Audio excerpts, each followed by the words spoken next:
All right, 13 meteorologist Sean Ash here. We're 48 hours away now from the dropping of the green flag for this year's Indy 500.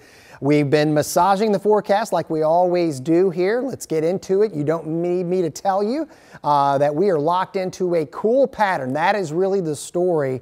Temperatures way below average. Not a record breaker this morning, but 41 this late in the season marks the coldest this late in the season in over 20 years. You have to go back to June of 2003, not only for the low this morning, but the high yesterday. That was 59. We haven't had something that cool this late since that month back in 2003. The record for the day, by the way, 37, but notice the average, mid-50s. So about 15 degrees cooler than average. Now there is going to be a better recovery today because we've had more sunshine. That was expected, but also expected, and what's happening is an increase in the low cloud cover here. And we continue to keep in a 10% chance. I know it's very low, and we do stress that it is very low, but a sprinkle or a quick passing shower is a possibility in this zone of a little bit more cloud cover. You can see it is drifting toward the Motor Speedway. So if you're heading out the track, if you're not there already, or if you're at the track watching this, there will be an increase in low cloud cover. Those are sun-driven for the most part. Now, we've been talking about in the upper levels of the atmosphere, we've got a northwest flow. That's usually a cooler flow, but it does have some energy with it. And so that will be key as we move into the weekend. These little spokes of energy from the jet stream, which is running from the northwest to the southeast, and the core of that jet predominantly will be over the southwestern corner of the state, but it's going to be very close and too close for comfort for us to give you, hey, we're going to be completely dry on race day at the Motor Speedway. There will be some areas of our state that will not be impacted by that jet at all. The farther north you go, the better chance you have of seeing a blue sky over the weekend.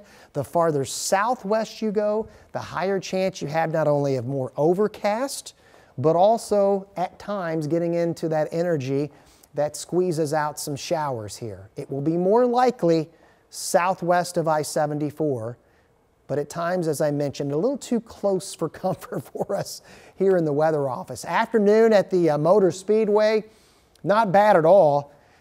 It's probably not as warm as you want it for the unofficial start of summer, but it's not as dreary as we've been this week. So we've had some blue, we're having some cloud cover. That wind, a little brisk, 15 to 20, but you're also not going to be sweating. You know, it's not a hot, humid setup for us, as long as you're dressed accordingly. Now, let's talk Saturday here in Indianapolis. Beautiful day. Sunshine, lower 60s for this year's AES 500 Festival Parade. If you're coming down, enjoy it. The wind won't be as strong tomorrow. Temperature is going to be in the lower 60s. So I want to dive in with Future Track 13 here. And again, I've drawn a line southwest of I-74. So from Terre Haute, Bloomington, and Columbus, and then you go toward the Ohio River. That particular zone, just based on configuration of the jet and the moisture fields, is going to be cloudier, and you're going to have a higher possibility of seeing showers Saturday and Sunday. And you'll see some of the green there showing up on Future Track 13.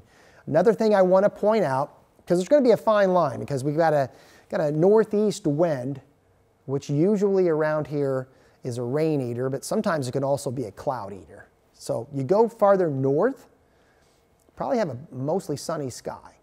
There's going to be this zone where it's mostly sunny, it's mostly cloudy, overcast, and somewhere probably right over the Motor Speedway here in the metro area, we will have a sky that varies from, oh my gosh, it's the most beautiful blue, to, oh, we've got a little bit more cloud cover. Oh, we have a lot of cloud cover. And that may vary quite a bit, by the way, on race day. We haven't adjusted our forecast much at all. We still think we're going to wake up to cloud cover on race day.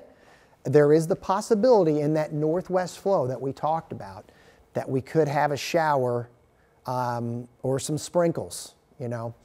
moving over the Motor Speedway. One thing we do definitely want to pound home, we've tried to do our best, if you're going to be out there early, just like this morning, just like tomorrow morning, you're going to need to be dressed for the 40s to near 50 degrees. So it is going to be a cool, if not chilly start at the track. And then as we get closer to the green flag dropping, anywhere, start temperatures anywhere from the middle 60s, or if we've got that north wind and northeast wind eating away at that cloud deck and we don't have a whole lot of cloud cover, we could be a little bit closer to 70. Bottom line, however, there's your higher shower chance. You see the green there populating that southwestern part of the state, and then heading northbound, you're fine here. But you can see here across Indianapolis and the Motor Speedway, the odds of rain on race day, again, we continue to say low. We just can't give you an all zero. You know, now maybe that changes between now and Sunday. Check back. But there you go. Temperatures peaking in the 65 to near 70 degree range. This is the forecast right now for us. At times, you're may have some good sun. At times you might have a little cloud cover around. Northeast wind, not strong, but depending on the location of the track, it's going to be cutting across. So we got a northeasterly wind there. We'll start in close to 50 at 8 o'clock. And you can see there from noon to 3, we get into the middle 60s. We'll see if we need to adjust any of the sky conditions as we move forward. So historically, how does this all fall? Right now, we're forecasting our coolest race day since 2013. That's when the daytime high that day was 68. If we were to be below 68, it would be our coolest race day since the 65 you see there in 2003. Now, in terms of low temperatures, we're going to be in the 40s here. So a lot of folks have been thinking about 1992, and there's a reason why. We may have our coolest streak, and what I mean by that, the most consecutive days below 70 this late in the season since 1992. And if you were at the race that day, you know what we're talking about and why we're talking about it. That particular morning, we had wind chills in the 30s, and the high that day was only 58. We're going to be much warmer than 58 for a daytime high and a race temperature. That year, though, it was so cold, Roberto Guerrero spun out on the parade lap at the track, the warm-up lap. It also turned out to be the closest finish in the 500 with Al Jr. Beating Goodyear that particular year. So 1992 is an interesting year, however, because it is also, again, the last time we had a consecutive day stretch of 7 days this late in the season below 70. We've got 2 so far. Today's going to be 3.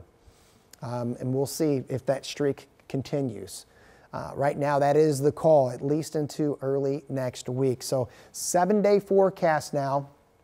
So here on Carb Day, we got you at around 68. We'll see if we hit 70 tomorrow. It's going to be obviously sunshine dependent.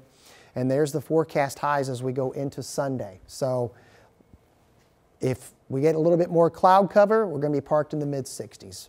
Either way, though, the feel of the air over the weekend is not the muggy air that we've had in some 500 weekends. And as we look ahead in the 7-day forecast, Memorial Day, more clouds than sunshine, just a 20% chance. As we go into Tuesday of next week, showers do look like they're going to be likely. And then for Wednesday and Thursday of next week, possibly in the 70s. But right now we're leaning toward another upper level system spinning through here from Wednesday into Friday of next week, and that would up the odds for clouds as well as some rain and thunderstorms. Have a great 500 weekend. Please check back. Our crew is going to be updating, and we will see if we need to adjust the zone of those showers farther northeast or even farther to the southwest. Thanks again for choosing us for your local weather information.